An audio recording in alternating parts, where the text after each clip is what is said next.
Olá, sejam muito bem-vindos. Hoje a gente vai mergulhar de cabeça num tema que é super importante, mas muitas vezes fica meio escondido: a depressão masculina. A gente vai se basear num parecer muito esclarecedor do The Center for Male Psychology, que basicamente nos dá um novo mapa para entender e lidar com essa questão. Então, para começar, vamos pensar numa estatística que quase todo mundo já ouviu por aí. A depressão é diagnosticada quase o dobro em mulheres do que em homens. Ok, mas será que esse número conta a história toda? Esse é o grande quebra-cabeça que a gente vai tentar resolver aqui. E olha só que interessante, é aqui que a história dá uma virada. Um estudo lá de 2013 mostrou uma coisa incrível.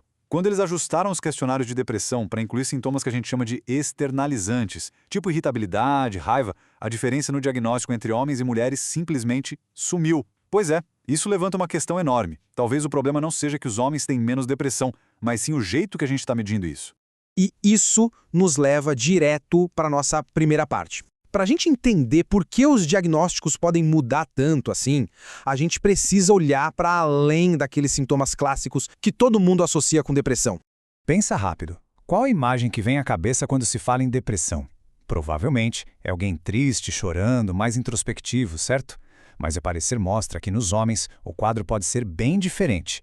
A gente está falando de irritabilidade, pavio curto, explosões de raiva ou até comportamentos de risco, como dirigir de forma imprudente ou exagerar na bebida. Esses são os tais sintomas externalizantes, sinais que são jogados para fora. E o grande perigo é que muitas vezes nem a pessoa que está sentindo nem os profissionais conseguem conectar esses pontos e entender que isso é depressão. E claro, esses sintomas raramente surgem do nada. O documento reforça que eventos de vida muito estressantes podem ser gatilhos poderosos. A gente está falando de coisas como um divórcio complicado, a perda de um emprego, uma briga feia na justiça. Situações assim podem ser a gota d'água, o estopim para um episódio depressivo. Agora vamos para a segunda sessão e a gente vai entrar num terreno um pouco mais complexo e às vezes até controverso. Qual é o papel da masculinidade nisso tudo? Bom, existe uma visão muito comum que o parecer chama de modelo de déficit. Basicamente, essa ideia diz que alguns traços ligados à masculinidade tradicional são em si um problema. Eles seriam a causa de várias questões de saúde mental, como, por exemplo, a dificuldade em pedir ajuda. Mas e se essa visão não estiver completa? O documento traz um contraponto bem forte, baseado numa pesquisa que analisou dezenas de outros estudos. E a conclusão é surpreendente. Longe de ser um problema, traços associados à masculinidade podem, na verdade, funcionar como um fator de proteção contra a depressão. Isso vira de cabeça para baixo aquela ideia de que ser masculino é algo ruim para a saúde mental.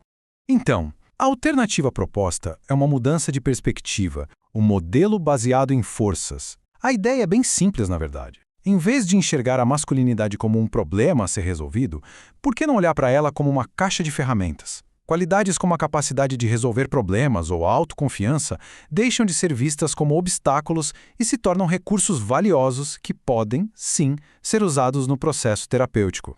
Certo, tudo isso nos leva para a prática. Se a depressão pode ser vivida de um jeito diferente, como que a terapia pode se adaptar para ser mais eficaz? É isso que a gente vai ver agora, na sessão 3. O parecer fala sobre duas abordagens. A primeira é a terapia amigável para homens, que a gente pode chamar de male-friendly. Ela usa algumas técnicas como humor, um foco maior em soluções práticas e um estilo de comunicação mais ombro a ombro, sabe? Como conversar enquanto se faz alguma atividade, em vez daquele cara a cara direto. Já a segunda, a terapia centrada no masculino, ela vai além. Ela pega tudo isso, mas parte de um respeito profundo pela masculinidade do paciente, vendo-a como uma força, algo a ser utilizado e não como um defeito que precisa ser corrigido.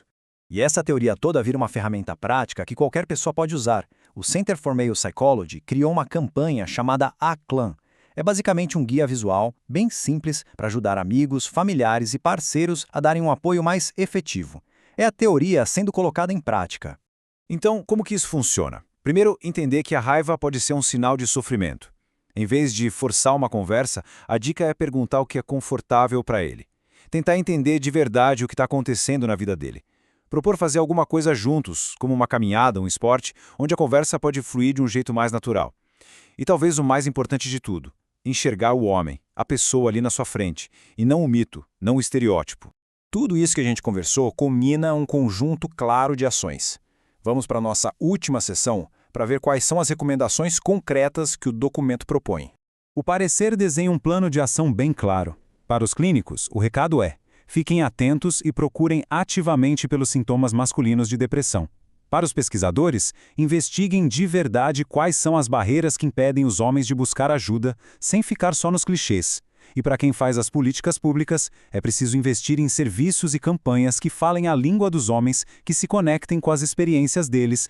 Essa frase aqui resume a mudança de perspectiva que é o centro de tudo. A responsabilidade não pode ser só do homem que precisa se abrir. A proposta é inverter essa lógica. São os serviços de saúde mental que precisam se adaptar para criar espaços onde os homens se sintam seguros e realmente compreendidos para poder participar. E isso nos deixa com uma reflexão para fechar. E se a chave para o bem-estar mental não for simplesmente uma ordem para que as pessoas se abram, mas sim um esforço para criar ambientes onde todo mundo, com seus jeitos diferentes de sentir e de se expressar, se sinta de fato compreendido? Muito obrigado pela companhia nessa análise.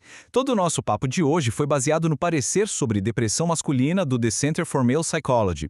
Para quem quiser se aprofundar, a leitura do documento completo é mais do que recomendada. A gente se vê na próxima